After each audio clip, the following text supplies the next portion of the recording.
ஓம் சாந்தி 24/11/2024 அவ்யக்த Bapdada revise date 15/12/2002 Madhuban. சமயத்துக்கேற்ப லட்சியம் மற்றும் லட்சணத்தின் சமநிலை மூலம் தந்தைக்கு சமமாகுங்கள். இன்று நாலாபுறங்களிலும் உள்ள அனைத்து ஸ்வமானத்தில் நிலைத்திருக்கும் குழந்தைகளை பார்த்து தந்தை மகிழ்ச்சி அடைந்து கொண்டிருக்கின்றார். இந்த சங்கம யுகத்தில் குழந்தைகளாகிய உங்களுக்கு என்ன ஸ்வமானம் அல்லது சுய மரியாதை கிடைத்திருக்கிறதோ அதைவிட பெரிய ஸ்வமானம் முழு கல்பத்திலும் வேறு எந்த ஒரு ஆத்மாவிற்கும் கிடைக்கவே முடியாது. எவ்வளவு பெரிய ஸ்வமானம் என்பதை நீங்கள் அறிந்திருக்கின்றீர்களா? ஸ்வமானத்தின் போதை எவ்வளவு பெரியது, இது நினைவில் இருக்கின்றதா? ஸ்வமானத்தின் மாலை மிக பெரியதாக உள்ளது. அந்த மாலையில் ஒவ்வொரு மணியையும் நீங்கள் எண்ணிக்கொண்டே செல்லுங்கள். மேலும் ஸ்வமானத்தின் போதையில் அன்பில் மூழ்கியவர் ஆகிவிடுங்கள். இந்த ஸ்வமானம் அல்லது சுயமரியாதைக்குரிய பட்டங்கள் உங்களுக்கு பாப்தாதாவின் மூலம் கிடைத்திருக்கின்றன. பரமாத்மாவின் மூலம் ஸ்வமானம் கிடைத்திருக்கிறது. இந்த ஸ்வமானம் அல்லது சுயமரியாதைக்குரிய பட்டங்கள் சுயம் பாப்தாதாவின் மூலம் உங்களுக்கு கிடைத்திருக்கின்றன. பரமாத்மாவின் மூலம் ஸ்வமானம் கிடைத்திருக்கிறது. ஆகையால் இந்த ஸ்வமானத்தின் ஆன்மீக போதையை எந்த ஒரு அதிகாரத்தினாலும் அசைக்க முடியாது. ஏனென்றால் இவை சர்வசக்திமான் மூலம் கிடைத்துள்ளவை. இன்று அமிர்த வேளையில் பாப்தாதா முழு உலகத்தின் அனைத்து குழந்தைகளிடமும் வலம் வந்து ஒவ்வொரு குழந்தையின் நினைவில் எத்தனை ஸ்வமானங்களின் மாலை உள்ளது என்று பார்த்தார்கள். மாலையை அணிந்து கொள்ளுவது என்றால் நினைவின் மூலம் அதே ஸ்திதியில் நிலைத்திருப்பது என்று அர்த்தமாகும். இந்த நினைவின் ஸ்திதி எந்த அளவு உள்ளது என்று நீங்கள் தன்னை சோதனை செய்யுங்கள். ஸ்வமானத்தினுடைய நம்பிக்கை மற்றும் அதனுடைய ஆன்மீக போதை ஆகிய இரண்டின் சமநிலை எந்த அளவு உள்ளது என்பதை பாப்தாதா பார்த்து கொண்டிருந்தார். ஞானம் நிறைந்தவராக ஆகுவது நம்பிக்கையாகும். சக்திசாலியாக ஆகுவது ஆன்மீக போதை ஆகும். ஞானம் நிறைந்த நிலையில் கூட இரண்டு விதமானவர்களை தந்தை பார்த்தார். ஒன்று ஞானம் நிறைந்தவர்கள், இரண்டாவது ஞான சொரூபமானவர்கள். இப்பொழுது நான் யார் என்று தன்னைத்தானே கேளுங்கள். குழந்தைகளுடைய லட்சியம் மிக உயர்ந்ததாக உள்ளது என்பதை பாப்தாதா அறிவார். லட்சியம் உயர்ந்ததாக உள்ளதல்லவா? என்ன உயர்ந்த லட்சியம் உள்ளது?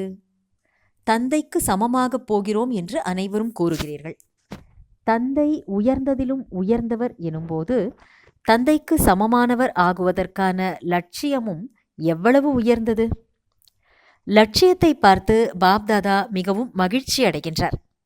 ஆனால் என்ன, அதை டீச்சர்கள் மற்றும் இரட்டை அயல்நாட்டினர் கேட்பீர்களா?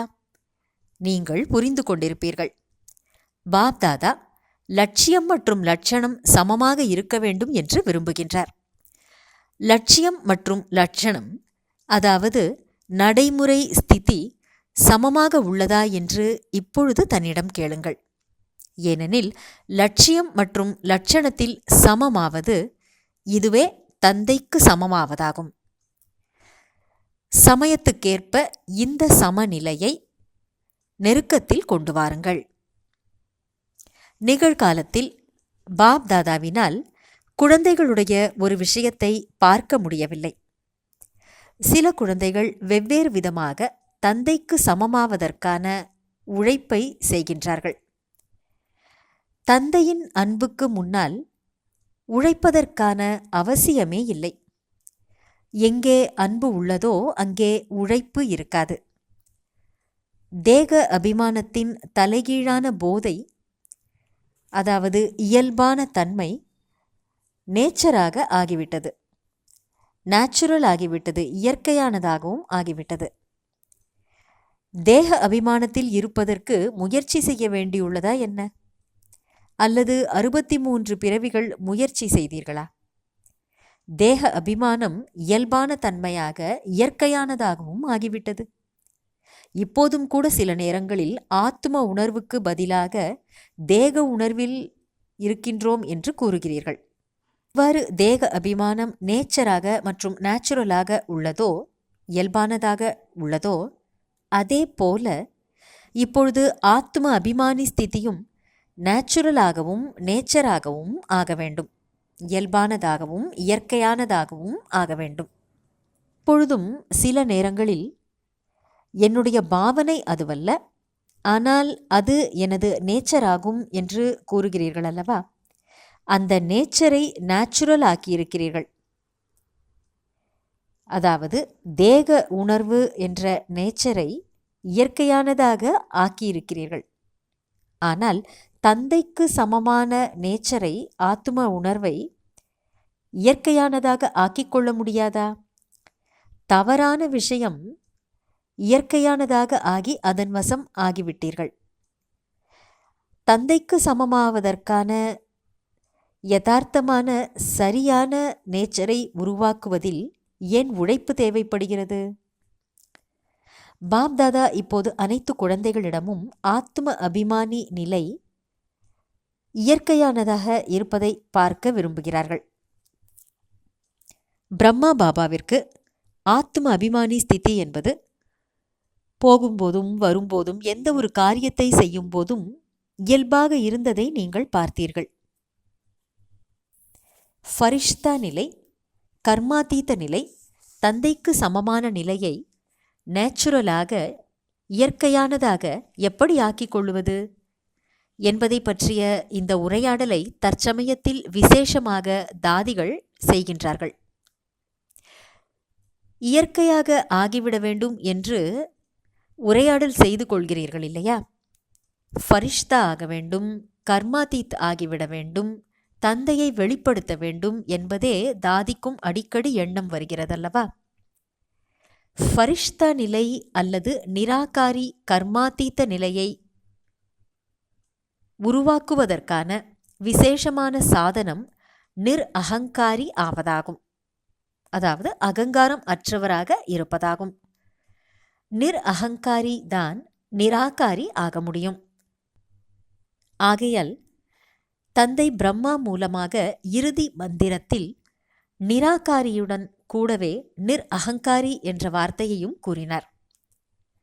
தன்னுடைய தேகம் அல்லது பிறருடைய தேகத்தில் சிக்கிக்கொள்வது, இதை மட்டும் தேக அகங்காரம் அல்லது தேக உணர்வு என்று சொல்லப்படுவதில்லை. தேக அகங்காரமும் உள்ளது, தேக உணர்வு என்ற விஷயமும் உள்ளது.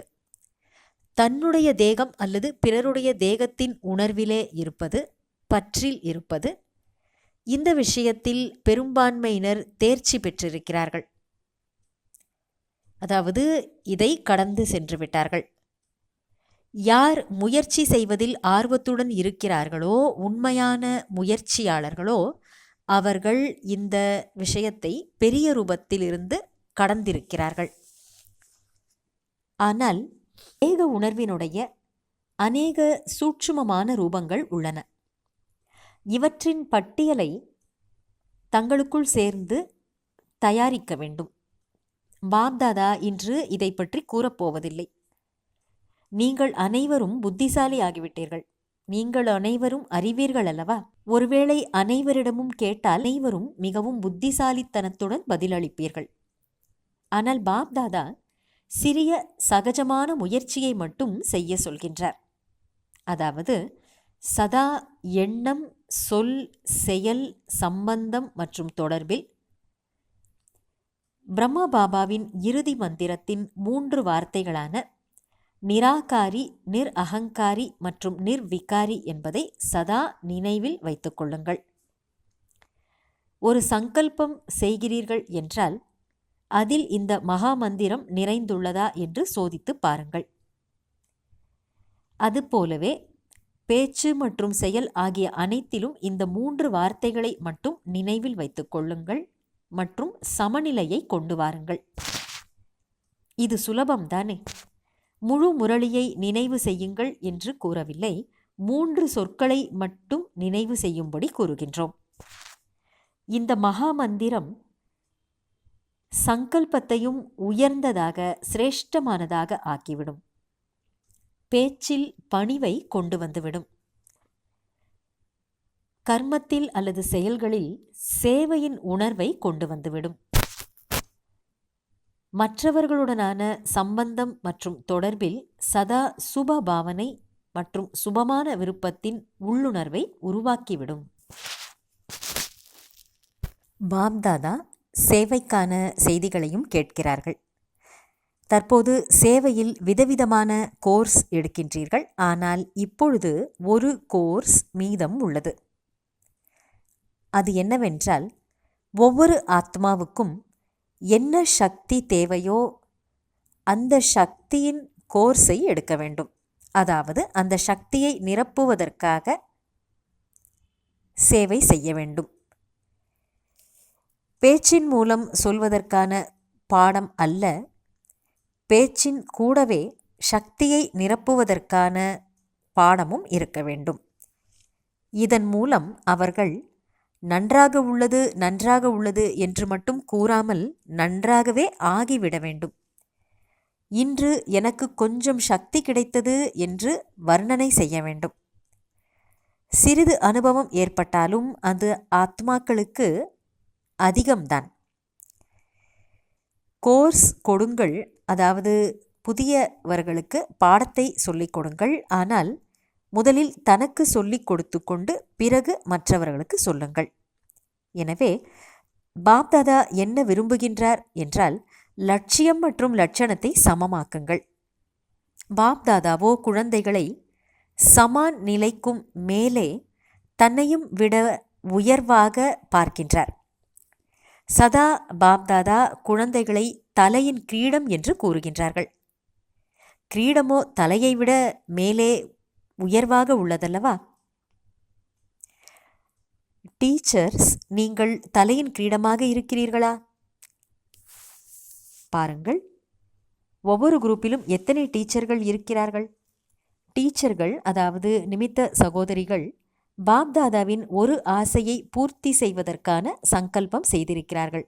அது என்னவென்றால், 1, இப்பொழுது வாரிசுகளின் மாலையை உருவாக்குங்கள் என்று பாப்தாதா கூறியிருக்கின்றார். வாரிசுகளின் மாலை, பொதுவான மாலை அல்ல. 2, சம்பந்தம் மற்றும் தொடர்பில் வருபவர்களை மைக்காக ஆக்குங்கள். நீங்கள் சொற்பொழிவு செய்யாதீர்கள், ஆனால் அவர்கள் உங்கள் தரப்பிலிருந்து செய்தியை பரப்புபவர்கள் ஆகிவிட வேண்டும். பகவான் வந்துவிட்டார் என்று நீங்கள் கூறும்போது அவர்கள் சாதாரணமாக நினைக்கிறார்கள். ஆனால் உங்கள் தரப்பிலிருந்து இன்னொருவர், அதாவது மிக முக்கியமான நபர் அதை கூற வேண்டும். அதிகாரத்தில் உள்ளவர்கள் கூற வேண்டும். அவர்கள் முதலில் உங்களை சக்திகளாக வெளிப்படுத்த வேண்டும். எப்பொழுது சக்திகள் வெளிப்படுவார்களோ அப்பொழுதே தந்தையும் வெளிப்படுவார். எனவே இதற்கான கங்கணம் கூட போதுமானதுதான். கங்கணத்தை அணிந்து கொள்ளுங்கள். வருகின்ற சிவராத்திரியில் இவ்வாறு வாரிசு குவாலிட்டியை, அதாவது தரம் நிறைந்த ஆத்மாக்களை தயார் செய்யுங்கள். மைக் ஆத்மாக்களை தயார் செய்யுங்கள், அதாவது சக்தி வாய்ந்த செய்தி பரப்பக்கூடிய ஆத்மாக்களை தயார் செய்யுங்கள். அப்பொழுதுதான் அடுத்த வருஷ சிவராத்திரியில் அனைவருடைய வாயிலிருந்தும் சிவத்தந்தை வந்துவிட்டார் என்ற சப்தம் வெளிப்படும். அத்தகைய சிவராத்திரியை நீங்கள் கொண்டாடுங்கள். சிவராத்திரியில் இந்த 2 விதமான ஆத்மாக்களை தயார் செய்யுங்கள். பிறகு பாருங்கள் முரசு கொட்டுகிறதா இல்லையா என்று. நீங்கள் முரசு கொட்ட மாட்டீர்கள், நீங்களோ தேவிகளாகி காட்சியை காண்பிப்பீர்கள். முரசு கொட்டக்கூடியவர்களை நீங்கள் தயார் செய்யுங்கள். சிவராத்திரியில் வெறும் சொற்பொழிவாற்றிவிட்டு முடித்து விடக்கூடாது. பிறகு பாபா 500 பேர், 1000 பேர், 1,00,000 பேர் வந்தார்கள் என்று எழுதுவீர்கள். வந்தார்கள், செய்தி கொடுத்தீர்கள். ஆனால் எத்தனை பேர் வாரிசு ஆத்மாக்களாக, தரமான ஆத்மாக்களாக உருவானார்கள்? மைக் எத்தனை பேர் உருவானார்கள்? இப்பொழுது இந்த செய்தியை கொடுக்க வேண்டும். இதுவரை என்ன செய்தீர்களோ, நிலத்தை உருவாக்கினீர்கள், செய்தி கொடுத்தீர்கள். அந்த சேவையும் வீணாகிவிடவில்லை. அதை நன்றாக செய்தீர்கள் என்று பாபா கூறுகின்றார். சிறப்பாகவே நடந்தது. பிரஜைகள் உருவாகி இருக்கிறார்கள், ராயல் குடும்பத்தினரும் உருவாகி இருக்கிறார்கள். ஆனால் ராஜா ராணியும் தேவை. அதாவது சிம்மாசனத்தில் அமரக்கூடிய ராஜா ராணி அல்ல, ராஜா ராணியுடன் அங்கே தர்பாரிலும் ராஜாவுக்கு சமமாக அமர்வார்கள். அத்தகையவர்களை உருவாக்குங்கள். எனவே சிவராத்திரியில் என்ன செய்ய வேண்டும் என்று கேட்டீர்கள் தானே? அடுத்தது பாபா மதுபனில் இருப்பவர்களை பார்த்து பேசுகின்றார். மதுபனைச் சேர்ந்தவர்கள் எவ்வாறு சேவையில் களைப்பற்றவராகி சேவையின் பாகத்தை நடித்து கொண்டிருக்கிறீர்கள் அல்லவா? அவ்வாறு இந்த மனதின் சேவையையும் செய்து கொண்டே இருங்கள். செயலில் மட்டும் அல்ல, எண்ணம், சொல், செயல் 3 சேவையும் செய்து கொண்டிருக்கிறீர்கள். மதுபனில் இருப்பவர்களை தந்தை மறக்கவில்லை. பாப்தாதா வருவதோ மதுபனில், ஆனால் மதுபனின் பெயரையே எடுப்பதில்லையே என்று மதுபனில் இருப்பவர்கள் நினைக்கிறார்கள். பாபா கூறுகிறார், மதுபனமோ சதா நினைவில் இருக்கிறது. மதுபன் இல்லை என்றால் வருபவர்கள் எங்கு வருவார்கள்? சேவாதாரிகளாகிய நீங்கள் சேவை செய்யவில்லை என்றால் இவர்கள் சாப்பிடுவதும் தங்குவதும் எப்படி நடக்கும்? மதுபனில் இருப்பவர்களை பாப்தாதாவும் தன் உள்ளத்திலிருந்து நினைவு செய்கின்றார் மற்றும் உள்ளத்திலிருந்து ஆசீர்வாதங்கள் கொடுக்கின்றார். நல்லது. மதுபனின் மீதும் அன்பு உள்ளது, டீச்சர்களின் மீதும் அன்பு உள்ளது, இனிமையிலும் இனிமையான தாய்மார்கள் மீதும் அன்பு உள்ளது. மேலும் கூடவே மகாவீர் பாண்டவர்கள் மீதும் அன்பு உள்ளது. பாப்தாதா என்ன ஆன்மீக எக்ஸர்சைஸ், ஆன்மீக பயிற்சியை கொடுத்திருக்கின்றார்களோ அதை முழு நாளில் நீங்கள் எத்தனை முறை செய்கிறீர்கள்? மேலும் எவ்வளவு நேரத்தில் செய்கிறீர்கள்? நிராகார நிலை மற்றும் ஃபரிஷ்தா, தந்தை மற்றும் தாதா, அவ்வப்போது நிராகாரி, அவ்வப்போது ஃபரிஷ்தா சுரூபம். இரண்டிலுமே தேக உணர்வு இருக்காது. எனவே தேக உணர்விலிருந்து கடந்து செல்ல வேண்டும் என்றால் இந்த ஆன்மீக எக்ஸர்சைஸை கர்மங்கள் செய்யும் பொழுதும் தன்னுடைய பணியை செய்யும் போதும் கூட ஒரு நொடியில் இந்த பயிற்சியை செய்ய முடியும். அவ்வப்பொழுது நிராகாரி, அதாவது ஒளிப்புள்ளி ரூபம், அவ்வப்பொழுது ஃபரிஷ்தா. இது ஒரு இயற்கையான பயிற்சியாக ஆக வேண்டும். நல்லது. பாப்தாதா இந்த ஒரு பயிற்சியை செய்ய வைத்தார்கள். இதிலே நிரந்தரமானவர் ஆகுக. நாலாபுரத்திலும் உள்ள பாப்தாதாவின் நினைவில் மூழ்கி இருக்கக்கூடிய, தந்தைக்கு சமமாவதற்கான லட்சியம் மற்றும் லட்சணத்தை சமமாக ஆக்கக்கூடிய, யார் ஒவ்வொரு மூலையிலும் அறிவியல் சாதனங்களுடன் இரவு பகல் விழித்து அமர்ந்திருக்கிறார்களோ அந்த குழந்தைகளுக்கும் பாப்தாதாவின் அன்பான நினைவுகள், வாழ்த்துக்கள் மற்றும் உள்ளத்தின் ஆசீர்வாதங்களை கொடுத்து கொண்டிருக்கின்றார். இப்போது அனைவருடைய உள்ளத்தை கொள்ளை கொண்ட திலாராம் தந்தையின் நினைவு நிறைந்திருக்கிறது என்பதை பாப்தாதா அறிவார். ஒவ்வொரு மூலையிலும் அமர்ந்திருக்கக்கூடிய குழந்தைகளுக்கு பாப்தாதா ஒவ்வொருவரின் பெயர் சகிதமாக அன்பு நினைவுகளை கொடுத்து கொண்டிருக்கின்றார். பெயர்களின் மாலையை ஜபித்தால் இரவே முடிந்துவிடும். பாப்தாதா அனைத்து குழந்தைகளுக்கும் நினைவை தருகின்றார். புருஷார்த்தத்தில் எப்படிப்பட்ட நம்பராக வேண்டுமானாலும் இருக்கட்டும், ஆனால் பாப்தாதா சதா ஒவ்வொரு குழந்தையினுடைய சிரேஷ்டமான ஸ்வமானத்திற்கு அன்பு நினைவுகளை கொடுக்கின்றார் மற்றும் நமஸ்காரம் செய்கின்றார். அன்பு நினைவுகளை கொடுக்கும் சமயம் பாப்தாதாவிற்கு முன்பாக நாலாபுறங்களிலும் உள்ள ஒவ்வொரு குழந்தையினுடைய நினைவும் இருக்கிறது. எந்த ஒரு குழந்தை எந்த ஒரு மூலையில், கிராமத்தில், நகரத்தில், உள்நாட்டில், வெளிநாட்டில், எங்கு வேண்டுமானாலும் இருக்கட்டும், பாப்தாதா அவர்களுக்கு ஸ்வமானம் அல்லது சுயமரியாதையின் நினைவை ஏற்படுத்தி கொண்டே அன்பு நினைவுகளை கொடுக்கின்றார்கள். அனைவரும் அன்பு நினைவுக்கு உரிமையுள்ளவர் ஆவீர்கள். ஏனெனில் பாபா என்று சொல்லிவிட்டீர்கள் என்றால் அன்பு நினைவுக்கு அதிகாரி ஆவீர்கள்.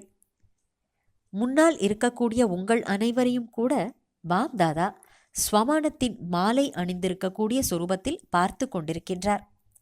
அனைவருக்கும் பாப் சமான் ஸ்வமானத்தினுடைய சொரூபத்தில் அன்பு நினைவுகள் மற்றும் நமஸ்காரம். வரதானம்: லௌகீக மற்றும் அலௌகீக வாழ்க்கையில் எப்பொழுதும் விடுபட்டவராகி பரமாத்ம துணையின் அனுபவத்தின் மூலம் மோகத்தை வென்றவர் ஆகுக. விளக்கம்: பிரபுவான தந்தையினுடைய அன்பின் அனுபவத்தை செய்வதே சதா விடுபட்டு இருப்பதன் அடையாளம் ஆகும்.